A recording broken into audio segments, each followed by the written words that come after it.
गुंडेचा शिक्षण एकेडमी के छठी कक्षा के बच्चों सुप्रभात।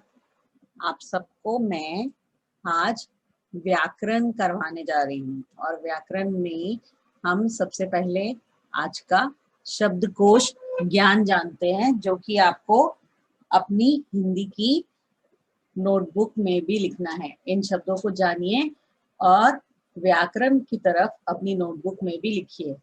तो पहला शब्द है चिकित्सा और चिकित्सक। चिकित्सा यानी इलाज और चिकित्सक यानी जो चिकित्सा करता है उसे हम चिकित्सक बोलते हैं। रुग्ण वाहिका एम्बुलेंस को कहते हैं, जो रोगी को लेकर जाती है गाड़ी। वातानुकूलित यानी वातावरण के अनुकूल करना, टेम्परेचर को कंट्रोल करना, एयर कंडीशनर। और औषधि यानी दवाई। तो चिकित्सा, चिकित्सक, रुग्णवाहिका, वातानुकूलित और औषधि, इन शब्दों को अपनी हिंदी की नोटबुक में लिखिए और इनके अर्थ हिंदी या अंग्रेजी किसी भी भाषा में आप लिख सकते हैं। तो चलिए पर्यायवाची शब्द समझते हैं। पर्यायवाची शब्द समझते समय हमें ध्यान रखना चाहिए कि आप जब विभिन्न प्रकार के पर्यायवाची शब्द बनाने में सक्षम होंगे तो उनका प्रयोग कहाँ करना है वो ध्यान रखना है, और उसमें व्याकरणिक गलतियों को बिल्कुल भी नहीं करना है। अध्यापक कक्षा में पढ़ा रहे हैं, गुरुजी को प्रणाम करो, शिक्षकों का सदैव सम्मान करो। इन सब शब्दों में अध्यापक, गुरु और शिक्षक समान अर्थ वाले शब्द है। तो समान अर्थ को प्रकट करने वाले शब्दों को हम पर्यायवाची शब्द कहते हैं। ऐसे शब्द जिनके अर्थों में समानता होती है उन्हें पर्यायवाची शब्द कहते हैं। तो जानिए अपनी हिंदी की लैंग्वेज लिंक्स में पृष्ठ संख्या 98 में जो पर्यायवाची शब्द दिए गए हैं उनको मैं दोहराना चाहती हूँ आपके साथ। आपने इनमें से कोई 2 पर्यायवाची शब्द याद करने हैं। अंधकार को अंधेरा, तम, तिमिर, तमस कहते हैं।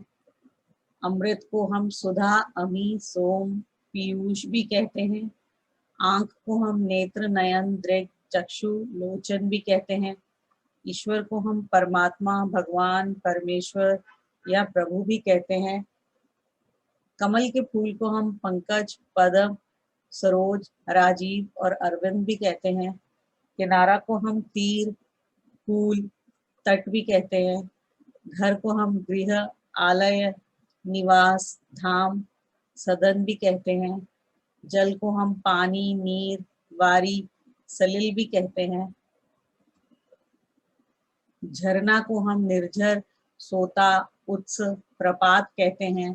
तालाब को हम सर, सरोवर, जलाशय, तड़ाक कहते हैं। दास को हम नौकर, सेवक, अनुचर, चाकर कहते हैं। पर्वत को हम पहाड़, अचल, गिरी, नग, भूधर कहते हैं। पृथ्वी को हम धरा, वसुधा, मही, धरती कहते हैं। बर्फ को हम हिम, तुषार, तुहिन, निहार कहते हैं। मित्र को हम दोस्त, सखा, मीत या सहचर कहते हैं। बिजली को हम चपला, चंचला, दामिनी, तड़ित कहते हैं। रात को हम रात्रि, निशा, रजनी, विभावरी कहते हैं। वृक्ष को हम तरु, विटप, द्रुम, पादप भी कहते हैं।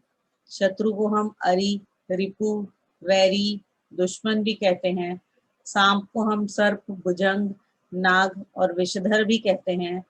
हिरण में अण या न दोनों ही प्रयोग में लाए जाते हैं।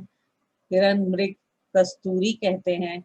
सिंह को वनराज, मृगराज, केहरी, मृगपति कहते हैं। समूह यानी कि दल, झुंड, टोली, पुंज, वृंद भी कहते हैं। इस प्रकार आप सब पर्यायवाची शब्दों को जानेंगे, उन्हें याद करेंगे और अभ्यास में इन शब्दों से 3-3 पर्यायवाची शब्द लिखेंगे, क्योंकि आपको परीक्षा में इन्हीं में से पर्यायवाची शब्द पूछे जाएंगे। तो आप इन्हें बहुत सुंदर लेख में अपनी किताब में ही लिखेंगे और याद करेंगे। तो हम अभ्यास में इन अभ्यास वाले शब्दों को अमृत यानी कि सुधा, सोम, पीयूष, कमल यानी कि पंकज, सरोज, राजीव, आंख, चक्षु, नेत्र, नयन, गाय, गौ, धेनु, सुरभि, मनुष्य, मानव, मनुज, नर या मानस, आग, अग्नि, पावक, अनल। जो हमने प्रश्न पूछा गया है कि ठीक पर्यायवाची शब्दों पर गोला लगाइए, तो तालाब का पर्यायवाची शब्द यहाँ पर सरोवर है, जिस पर आप गोला लगाएंगे। रावण का दशानन है, यानी 10 सिर वाला। दूध को हम दुग्ध भी बोलते हैं। पृथ्वी को हम धरती कहते हैं। आंख को हम नेत्र कहते हैं। इन शब्दों को आप लिखेंगे अपनी किताब में 99 नंबर पृष्ठ संख्या पर।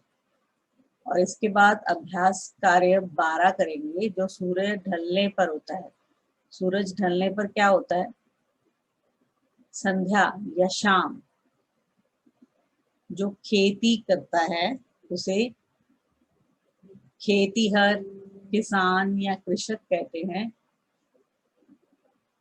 वर्षा होने पर पंख फैलाकर नाचता है वो मयूर या मोर है। जहाँ हम रहते हैं उसे हम गृह या सदन, आलय, निकेतन इन शब्दों से पुकारते हैं। जिसे पीकर लोग अमर हो जाते हैं वो अमृत या सोम कहलाता है। ख भाग में कुछ शब्दों में आपने पर्यायवाची शब्द बदल कर लिखने हैं, जैसे कि इच्छा, प्रगति, सेवक, स्वाधीन और न्याय। इन वाक्यों को बदलकर दोबारा अपनी हिंदी की नोटबुक में लिखेंगे। तो हमने जाना पर्यायवाची शब्द, और इसकी पुनरावृत्ति करते हुए हम चलते हैं। सुबह को सवेरा, प्रातः, स्त्री को औरत, महिला, सागर को समुद्र, सिंधु, हाथी को हस्ती या गज, चंद्रमा को चांद या शशि, पानी को जल और नीर भी कहते हैं। तो पर्यायवाची शब्दों को याद करते रहिए। धन्यवाद बच्चों। मुझे आशा है कि आपको ये पसंद आई होगी। और अब आप जो भी आपको रिटन असाइनमेंट दिया जाएगा, इसके साथ वर्कशीट दिया जाएगा, उसे आप बहुत ही सुंदर लेख में करेंगे। धन्यवाद।